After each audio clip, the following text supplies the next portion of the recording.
വെറുതെ നോക്കാൻ പ്ലാനുള്ളോ അതോ എന്തെങ്കിലും ചെയ്യുന്നുണ്ടോ?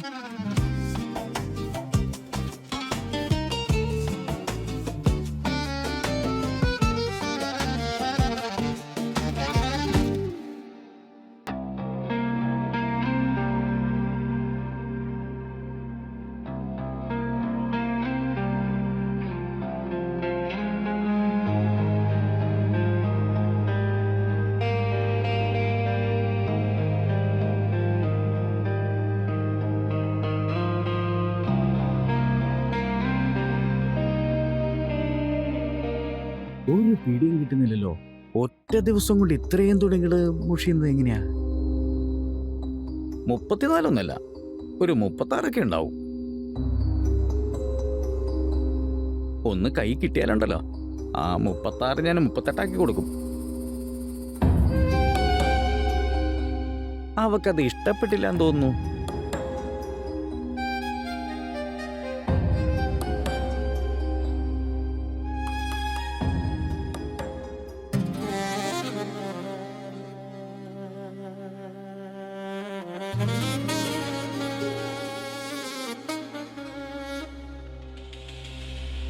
എന്താ ചേട്ടാ നോക്കി നോക്കി കെട്ടിടം കത്തിക്കുവോ?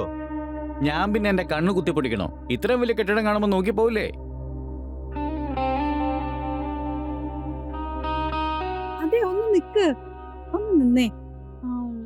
ഈ സാധനങ്ങളൊക്കെ ഒന്ന് വാങ്ങണമായിരുന്നു. രവിയോട് പറഞ്ഞാൽ മതിയാവും, മേടിച്ചോണ്ട് വരും. പക്ഷെ എനിക്കിതിപ്പോ വേണ്ടതാ. രവി വൈകുന്നേരമല്ലേ വരുള്ളൂ.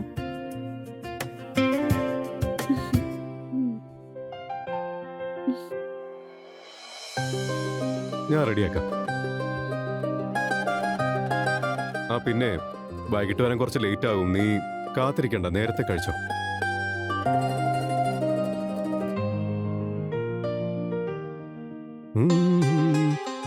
അതെ പാണ്ഡെ സാറേ, എന്തു പറ്റി ഈടായിട്ട് കാണാനില്ലല്ലോ?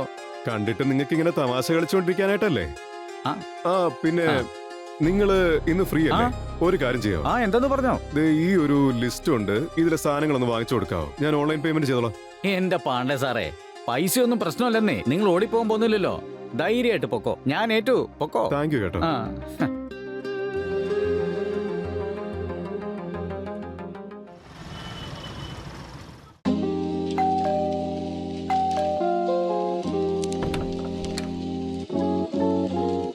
അല്ല, നിങ്ങളെന്താ ഇവിടെ? അയ്യോ, നിങ്ങളിത്ര പേടിക്കേണ്ട ആവശ്യമില്ല. ഞാൻ കത്തിയെടുത്തിട്ട് വന്നേക്കൊന്നുമല്ല നിങ്ങളെ കൊല്ലാനായിട്ട്. ദേ നിങ്ങളുടെ ലിസ്റ്റ്. എന്തെങ്കിലും സാധനങ്ങൾ വിട്ടുപോയിട്ടുണ്ടോ എന്ന് നോക്കിയേക്ക്. ഉണ്ടെങ്കിൽ പറഞ്ഞോ, ഇപ്പൊ തന്നെ മേടിച്ചോണ്ട് വരാം. അങ്ങേരുത് നിങ്ങളെ ഏൽപ്പിച്ചിട്ട് പോയി കളഞ്ഞോ? അതിനിപ്പോ എന്താ പ്രശ്നം? അജയും ഞാനൊക്കെ ഒരുപോലെയല്ലേ? ഇന്ന് ഞാൻ നിങ്ങളെ സഹായിക്കുന്നു, നാളെ ഇതുപോലെ നിങ്ങൾ എന്നെ സഹായിക്കണം. ഗീവ് ആൻഡ് ടേക്ക് ഇങ്ങനെ നടന്നുകൊണ്ടേയിരിക്കണം. ശരി, ഈ ലിസ്റ്റിലുള്ള സാധനങ്ങള് വാങ്ങിച്ചോണ്ട് വന്നാ മതി. ഞാൻ അപ്പോഴേക്കും ഒരു ചായ ഇടാം. ദേ പോയി, ദാ വന്നു.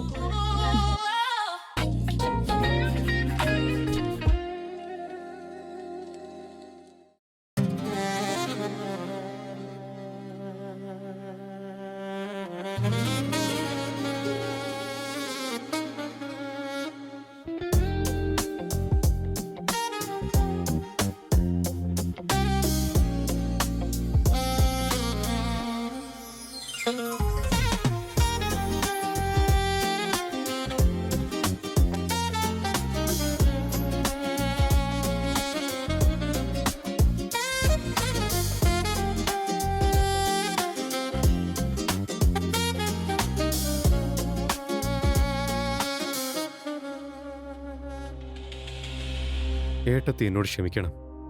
ഇന്ന് ആദ്യമായിട്ടാണ് നിങ്ങളെ കണ്ടിട്ട് ഇങ്ങനെ ഒരു തെറ്റ് ചെയ്യുന്നത്. ഇവിടെ ആരുമില്ലേ? ഇയാളിത് വീടിനകത്ത് കയറിയോ? ഇത്ര പെട്ടെന്ന് വന്നോ? ആ എന്നാ സാധനങ്ങൾ പിടിക്കേ. ആ പിടിക്കുന്നേ.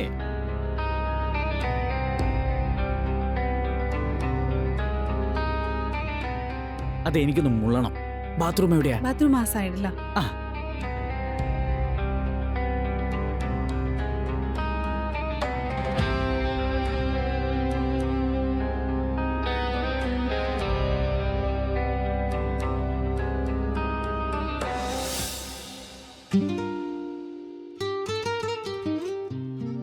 വെറുതെ നോക്കാൻ പ്ലാനുള്ളോ അതോ എന്തെങ്കിലും ചെയ്യുന്നുണ്ടോ?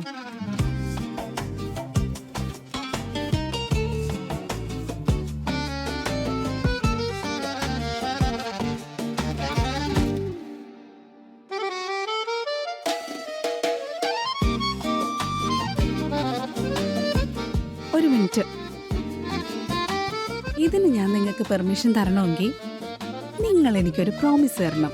നമ്മൾ തമ്മിൽ ഇപ്പം എന്ത് നടന്നാലും അത് ഫസ്റ്റ് ആൻഡ് ലാസ്റ്റ് ടൈം ആയിരിക്കും. പിന്നെ ഇക്കാര്യം നമ്മൾ മാത്രമേ അറിയാൻ പാടുള്ളൂ. ശരി, അങ്ങനെ ആയിക്കോട്ടെ. പക്ഷെ ഒരു ഉറപ്പ് ഞാൻ തരാം, നിങ്ങൾ എന്നെ എന്തായാലും വീണ്ടും വിളിക്കും. ഇയാളുടെ ഒപ്പം ഏട്ടത്തി ഒരു പ്രാവശ്യം ചെയ്യുമെങ്കിൽ എൻ്റെ ഒപ്പം ഏട്ടത്തിക്ക് പല പ്രാവശ്യം ചെയ്യേണ്ടി വരും.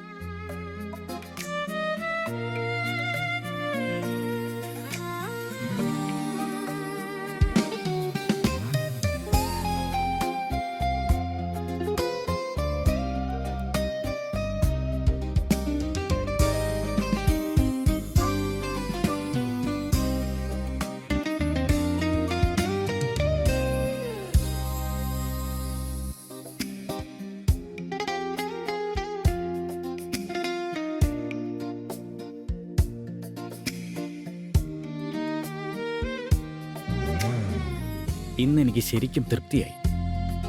ഞാൻ വരട്ടെ. ഇതാരോടെങ്കിലും പറയാൻ നോക്കിയെന്ന് പോലും ഞാൻ അറിഞ്ഞ നേരെ റേപ്പ് കേസ് കൊടുത്ത് നിന്നെ അകത്തിടും ഞാൻ. മനസ്സിലായോ?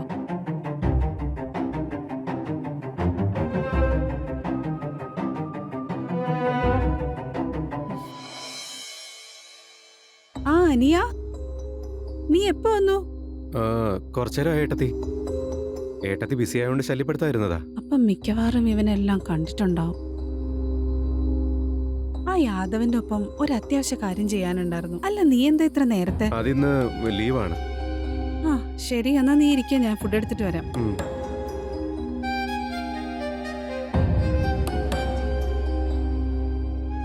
ഇവനെ എന്തെങ്കിലും ചെയ്യണം, അല്ലെങ്കിൽ പ്രശ്നമാവാൻ സാധ്യതയുണ്ട്.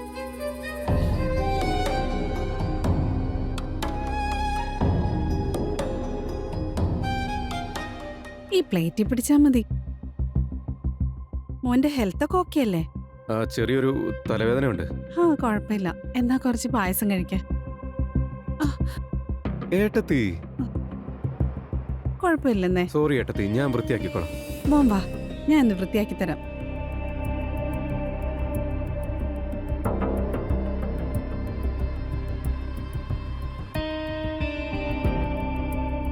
എന്തു പറ്റി? ഒന്നുമില്ല. ചെയ്യാൻ വന്ന കാര്യം പെട്ടെന്ന് തന്നെ ചെയ്യാന്നേ.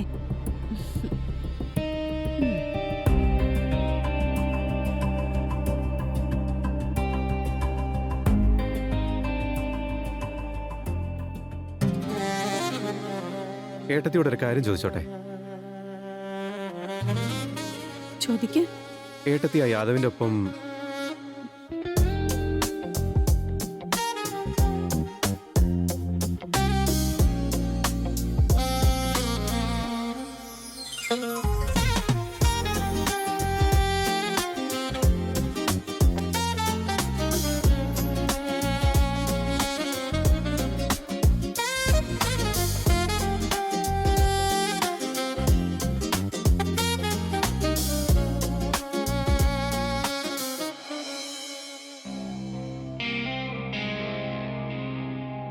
ഇതെന്താ ഡെയിലി ഒരേ ഫുഡാണല്ലോ? ഞാൻ ഇതുവരെ നിങ്ങളോട് കംപ്ലൈന്റ് പറഞ്ഞിട്ടുണ്ടോ? നിന്റെ ദേഷ്യം എന്തിനാണെന്ന് എനിക്ക് മനസ്സിലായി. കുറച്ചു ദിവസം കൂടെ കഴിയട്ടെ, നിന്റെ എല്ലാ കംപ്ലൈന്റും ഞാൻ തീർത്തരാം.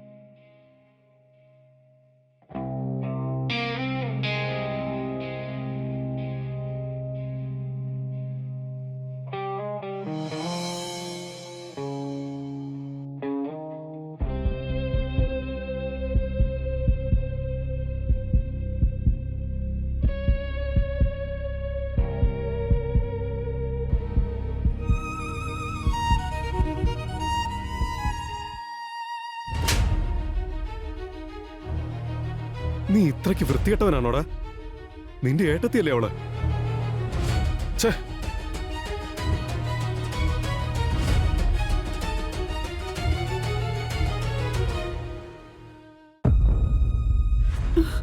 എന്തു പറ്റി? നാണക്കേട് തോന്നുന്നുണ്ടോ? എനിക്ക് വേറെ വഴിയില്ലായിരുന്നു. ഇങ്ങനൊക്കെ കാണിക്കാൻ മാത്രം നിനക്ക് ഇവിടെ എന്ത് പ്രശ്നമുള്ളത്? അതെനിക്ക് പറയാൻ പറ്റില്ല. പറയാൻ പറ്റില്ലെന്നോ? എങ്കിൽ ഞാൻ ഈ വീഡിയോ നിന്റെ പേരൻസിന് അയച്ചു കൊടുത്തേക്കാം. അയ്യോ വേണ്ട, അത് എനിക്കൊരു ജാതക ദോഷമുണ്ട്. നമ്മള് കല്യാണം കഴിഞ്ഞിട്ട് 1 മാസമായിട്ടും ആദ്യരാത്രി ആഘോഷിക്കാത്തോണ്ട്.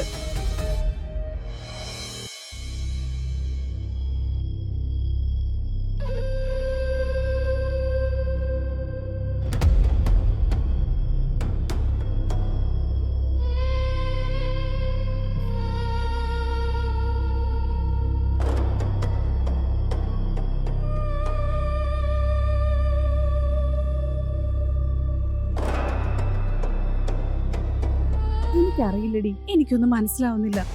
എങ്കിൽ പിന്നെ നിന്റെ ഭർത്താവിന് വലിയ നാണായിരിക്കും, അല്ലെങ്കിൽ എന്തെങ്കിലും പ്രശ്നം ഉണ്ടാവും. കല്യാണം കഴിഞ്ഞിട്ട് 1 മാസം കഴിഞ്ഞിട്ട് പെണ്ണിനൊന്ന് തൊടുക പോലും ചെയ്യാത്ത ആരാ ഉണ്ടാവാ? എനിക്ക് തോന്നുന്നു ഞാൻ വെർജിൻ ആയിട്ട് തന്നെ വിധവയാവുന്നു. ഇനി അങ്ങേര് വല്ല ഗേ ആണോ? അല്ല, അങ്ങേരെ പെരുമാറ്റമൊന്നും കണ്ടിട്ട് എനിക്ക് അങ്ങനൊന്നും തോന്നുന്നില്ല. എടി, നിന്റെ ഈ പ്രശ്നങ്ങൾക്കൊക്കെ പരിഹാരം കിട്ടാൻ സാധ്യതയുള്ള ഒരു സ്ഥലമുണ്ട്, ഞാൻ പറഞ്ഞുതരാം. ഓം ഹീം ക്രീം ചമുണ്ടായേ നമഃ. ഓം ഹീം ക്രീം ചമുണ്ടായേ നമഃ. നിന്റെ ഭർത്താവിന്റെ ദോഷങ്ങളെല്ലാം ഞാൻ ഇല്ലാണ്ടാക്കാം. നിന്റെ ഭർത്താവും നീയും തമ്മിലൊരു ബന്ധം ഉണ്ടാകാൻ നീ ചില കാര്യങ്ങളൊക്കെ ചെയ്യേണ്ടതായി വരും. സ്വാമി, ഞാൻ എന്താ ചെയ്യണ്ടേ? ഒരു വിശേഷ പൂജയുണ്ട്. നമുക്കൊരു യോനി ജാഗരണ ക്രിയ ചെയ്യേണ്ടി വരും. പക്ഷെ നീ ഒരു കാര്യം മറക്കരുത്, ഈ പൂജയെ പറ്റിയുള്ള കാര്യങ്ങൾ മറ്റൊരാളും അറിയരുത്. നിന്റെ ഭർത്താവ് പോലും അറിഞ്ഞാൽ വലിയ അനർത്ഥങ്ങൾ സംഭവിക്കും. പിന്നെ നിനക്ക് ജീവിതത്തിൽ ഒരിക്കലും നിന്റെ ഭർത്താവുമായി ബന്ധപ്പെടാൻ സാധിക്കില്ല.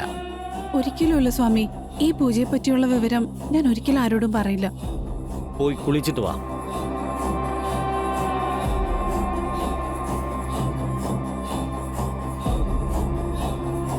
ദിയ, ഇനി നീ ഇവിടെ നിൽക്കരുത്. പക്ഷേ സ്വാമി, അവള് എന്റെ ഫ്രണ്ടാ. എന്റെ ഫ്രണ്ടിന്റെ പ്രശ്നങ്ങളെല്ലാം എന്റെയും കൂടിയാ. അവൾ ഒറ്റയ്ക്കാക്കിയിട്ട് എനിക്ക് പോവാൻ പറ്റില്ല സ്വാമി. നീ ഇവിടെ നിന്നാ ഇത് വിധിപ്രകാരം നടത്താൻ പറ്റില്ല. ശരി സ്വാമി, നമസ്തേ. ഓം ഭീം ക്ലീം ചാമുണ്ടായ നമഃ.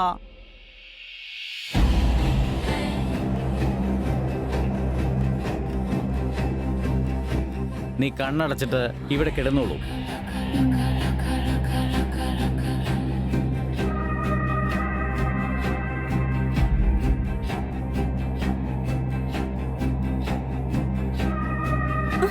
സ്വാമി, ഇതൊന്നും ശരിയല്ല.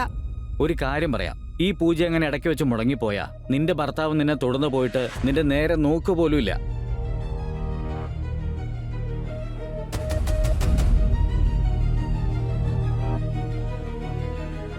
സ്വാമി, നിങ്ങൾ എന്താ ഈ ചെയ്യുന്നേ? നിന്റെ ഭർത്താവിനെ ആകർഷിക്കാത്ത നിന്റെ ശരീരത്തിലെ അവയവം പൂജാവിധികളിലൂടെ ഉണർത്തിക്കൊണ്ടിരിക്കുകയാണ്. പക്ഷെ സ്വാമി,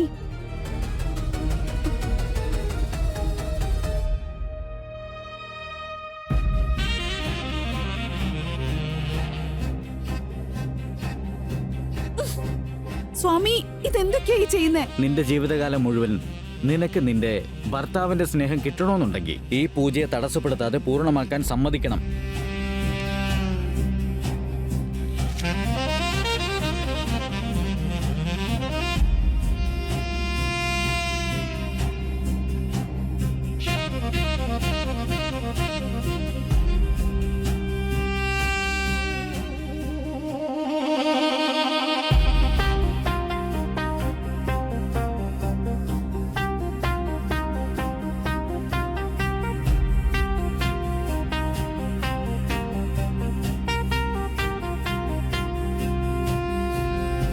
ഈ ബീജത്തിൽ ഒരു തുള്ളി മഞ്ഞളിട്ട് ചപ്പാത്തി ഉണ്ടാക്കി നിന്റെ ഭർത്താവിന് കൊടുക്കണം. വശീകരണ ചൂർണത്തിന് ഇത്തിരി കട്ടി കൂടുതലാ. സ്വാമി, ഇത് ചെയ്താ പിന്നല്ല ശരിയാവോ? ഇല്ല, നിന്റെ ഭർത്താവിന്റെ വികാരങ്ങൾ ഉണർത്താൻ വേണ്ടി 7 തവണ ഇതുകൊണ്ട് ചപ്പാത്തി ഉണ്ടാക്കേണ്ടി വരും. അപ്പൊ സ്വാമി, ഞാൻ 7 തവണ സ്വാമിയുടെ അടുത്ത് വരണോ? ഇല്ല, 7 വ്യത്യസ്ത ആളുകളുമായി ബന്ധപ്പെട്ടതിന് ശേഷം ചപ്പാത്തി ഉണ്ടാക്കിയാൽ മതി. ഇല്ല സ്വാമി, അതൊരിക്കലും നടക്കില്ല. അതൊക്കെ തെറ്റാണ്. എനിക്കതൊന്നും ചെയ്യാൻ പറ്റില്ല. നിന്റെ വിഷമം എനിക്ക് മനസ്സിലാവുന്നുണ്ട്. ഭർത്താവില്ലാതെ ജീവിക്കാൻ പറ്റുന്നുണ്ടെങ്കിൽ ഈ പൂജ ഇവിടെ വെച്ച് നമുക്ക് ഉപേക്ഷിക്കാം. പക്ഷെ സ്വാമി, ഈ 7 പേരെ ഞാൻ എവിടെ പോയി കണ്ടെത്താനാ? ആ കൂട്ടത്തിൽ 2 പേരെ ഞാൻ തന്നെ നിനക്ക് ശരിയാക്കി തരാം. നാളെ നേരെ ഇട്ടുന്നതിന് മുമ്പ് 2 പേരെ കൂടെ നിനക്ക് കിട്ടിയിരിക്കും. പക്ഷേ ബാക്കിയുള്ളവരൊക്കെ കണ്ടുപിടിക്കുന്നത് നീ തന്നെ നേരിട്ട് ചെയ്യേണ്ടി വരും. ഇതെന്താ ഇനി 3 ചപ്പാത്തിയും കൂടെ ഞാൻ തിന്നണം. എല്ലാ ചപ്പാത്തിയും ഒറ്റയ്ക്ക് തിന്ന് തീർക്കണം. കുഴപ്പമില്ല ഏട്ടാ, ചേട്ടന് പറ്റുന്ന അത്രേ കഴിക്കേ, ബാക്കി ഞാൻ കഴിച്ചോളാം. അല്ല രവി, അങ്ങനെ കഴിച്ചാ പറ്റുമോ? ഇത് ഫുള്ള് ചേട്ടൻ തന്നെ കഴിക്കണം. നിനക്കുള്ളത് ഞാൻ വേറെ ഉണ്ടാക്കി കൊണ്ടുവരാം.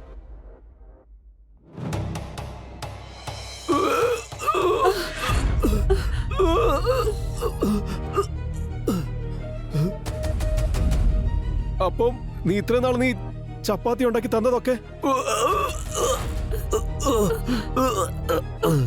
നിനക്കെന്താ ഭ്രാന്താണോ? നമ്മൾ തമ്മിലുള്ള പ്രശ്നം ഇല്ലാതാക്കാൻ വേണ്ടി നീ എന്തൊക്കെ പ്രശ്നങ്ങളെ ഉണ്ടാക്കി വെച്ചേക്കുന്നേ? നമ്മുടെ കല്യാണം കഴിഞ്ഞിട്ട് വൈഷ്ണവി ദേവിയുടെ ക്ഷേത്ര ദർശനം കൂടെ കഴിഞ്ഞിട്ട് നമ്മുടെ ഹണിമൂൺ ആഘോഷിക്കാൻ പറ്റുള്ളൂ എന്ന് എനിക്ക് നേർച്ച ഉണ്ടായിരുന്നോണ്ടാ. ഇലക്ഷൻ കാരണം എനിക്ക് ലീവ് കിട്ടുന്നില്ലായിരുന്നു. ഇലക്ഷൻ കഴിഞ്ഞിട്ട് ഞാൻ അതുകൊണ്ട് ടിക്കറ്റ് വരെ ബുക്ക് ചെയ്ത് വെച്ചിരിക്കായിരുന്നു. അങ്ങനെ ഒരു നേർച്ചയുടെ കാര്യം എന്നോട് എന്താ പറയാതിരുന്നേ? അത് പറഞ്ഞു കഴിഞ്ഞാൽ നീ എന്നെ കളിയാക്കുമെന്ന് ഞാൻ വിചാരിച്ചു. ആ സ്വാമി പറഞ്ഞത് എനിക്കുള്ള ദോഷം കാരണം നിങ്ങൾ മരിച്ചു പോകുന്നായിരുന്നു. എടി, നിന്റെ ജാതകം നമ്മൾ നേരത്തെ നോക്കിച്ചല്ലേ, അതിനകത്ത് എന്തെങ്കിലും പ്രശ്നമൊക്കെ ഉണ്ടായിരുന്നോ?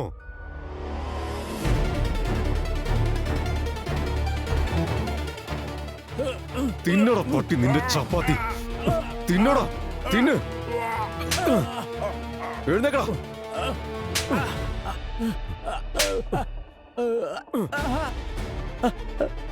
ഒരു പാവം പെണ്ണിനെ പറഞ്ഞു പറ്റിച്ച ഫ്രോഡ് തെണ്ടി. ഇനി നിന്നെ ലോക്കപ്പിൽ ഇട്ടിട്ട് പോലീസുകാർ ലാത്തി കൊണ്ട് നിന്റെ പുറത്ത് പൂജ നടത്തോടാ. എന്നെ വിട്ടേക്ക് സാറേ, ഇത്രയ്ക്ക് തല്ലിയതല്ലേ, ഞാൻ ഏതെങ്കിലും നാട്ടിലേക്ക് പൊക്കോളാം. നീ ഇനി പോകുന്നതേ വേറെ നാട്ടിലേക്കല്ല, ജയിലിലേക്കായിരിക്കും. മനസ്സിലാവും? ജയിലിലേക്ക്. മനസ്സിലാവടാ നാറി.